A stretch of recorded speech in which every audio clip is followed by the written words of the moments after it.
When you think of the Mahabharata, you probably think of one thing, the epic Kurukshetra war. But here's the thing, that war didn't just pop up out of nowhere. Its seeds were planted generations, and I mean generations earlier, in broken promises and some seriously intense family politics. Today, we're going to dig up those roots and find out how it all really started. So, where did it all go wrong? What was that first crack in the foundation that led a family of cousins to become mortal enemies, destined for a war that would change everything? Well, let's get into it. Yeah, the real starting point isn't some grand declaration of war. It's a chain reaction, really. It all comes down to a vow made out of love, a curse born from a moment of anger, and a couple of very, very unusual births that set two sets of brothers on an unavoidable collision course. And believe it or not, this whole saga kicks off with one guy, the crown prince Devavrata. He's about to make a choice for his father's happiness that will, no exaggeration, change the course of history and lead to the kingdom's downfall. So here's the situation. King Shantanu falls head over heels for Satyavati, a fisher maiden. But her dad lays down a condition for the marriage, and it's a big one. Satyavati's son has to be the next king, not the current crown prince Devavrata. You can imagine the king is just shattered. He's caught between the woman he loves and his duty to his firstborn son. Seeing his dad completely heartbroken, Devavrata does something, well, something almost unthinkable. First, he gives up his own right to the throne. Just like that. But Satyavati's father isn't satisfied. He says, okay, but what about your kids? They could challenge my grandson one day. So, to remove every last shred of doubt, Devavrata takes a second, even more extreme vow. He will never marry, he will remain celibate for his entire life. For making this vow, this absolutely terrible vow, the gods themselves give him a new name. He's no longer Devavrata, he is now Bhishma, he of the terrible vow. Now, in his mind, he was doing the right thing, right? Fulfilling his personal dharma, his duty to his father. But here's the massive catch. By honoring his personal duty, he totally upended the dharma of the kingdom, breaking the natural line of succession and creating a power vacuum that would come back to haunt everyone. So what happens when the most capable man in the kingdom has promised never to be king? Well, the line of succession gets messy and fast. And in the very next generation, that fragile line doesn't just crack, it shatters. You'd think Satyavati's two sons would have it all sorted, but nope. Fate, or maybe just really bad luck, steps in. Her eldest son, Dhritarashtra, is born blind, which, according to the law, makes him unfit to rule. So the crown goes to his younger brother, Pandu.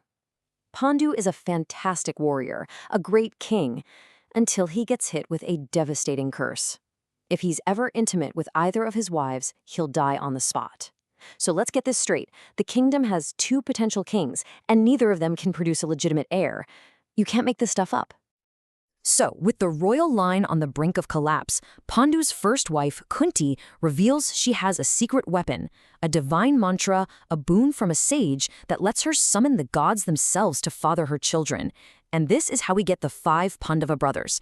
Each one is the son of a god, inheriting these incredible virtues like justice, strength, and righteousness. They're basically seen as the saviors of the dynasty. Okay, so while the Pandavas are being hailed as these divine heroes, something much, much stranger is happening back at the palace with their cousins, the sons of the blind king Dhritarashtra. And let me tell you, their birth story is anything but a blessing. While Kunti is welcoming her divinely born sons, Queen Gandhari goes through this unbelievably long 2-year pregnancy. When she finally gives birth, it's not a baby, but this hard, lifeless lump of flesh. In comes the sage Vyasa, who tells her to cut the mass into 101 pieces and put each piece into a pot of ghee.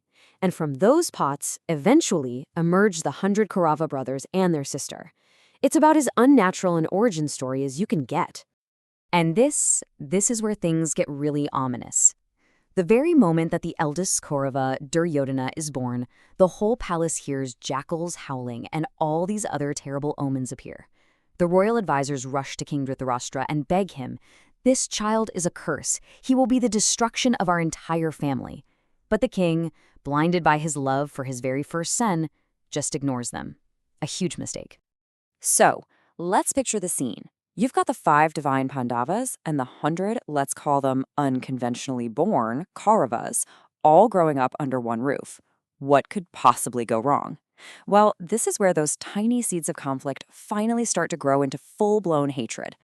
After Pandu dies, the Pandavas move back to the capital, Hastinapura, and everybody loves them. They're skilled, they're noble, and then there's Bhima, who's just ridiculously strong and constantly, and often accidentally, humiliates his 100 cousins. For Duryodhana, watching this every single day, it's not just annoying, it's torture. It's a constant reminder that he just doesn't measure up. And right there, whispering in his ear, is the ultimate pot stirrer, his uncle, Shakuni. He is an absolute master of manipulation. He sees that spark of resentment in Duryodhana and just pours gasoline on it, twisting a simple childhood rivalry into a fight for political survival. He tells him exactly what he wants to hear. Shakuni's playbook is just brilliant in its evil simplicity. He convinces Duryodhana that the family elders, like Bhishma, are all biased against him. He reframes the Pandavas' good qualities and their popularity not as something good for the family, but as a direct threat to Duryodhana's right to the throne. He points to Bhima as the main problem and hammers home the point that this isn't just a game anymore. This is a battle for power. So let's just step back and look at the whole picture. You have a terrible vow that creates a power vacuum, a deadly curse that prevents a king from having an heir. You have one set of kids born from the gods and another born from pots of ghee under a terrible omen. And to top it all off, you have a master manipulator turning a kid's jealousy into a political weapon. When you connect all those dots, you really have to ask yourself, was peace ever even on the table?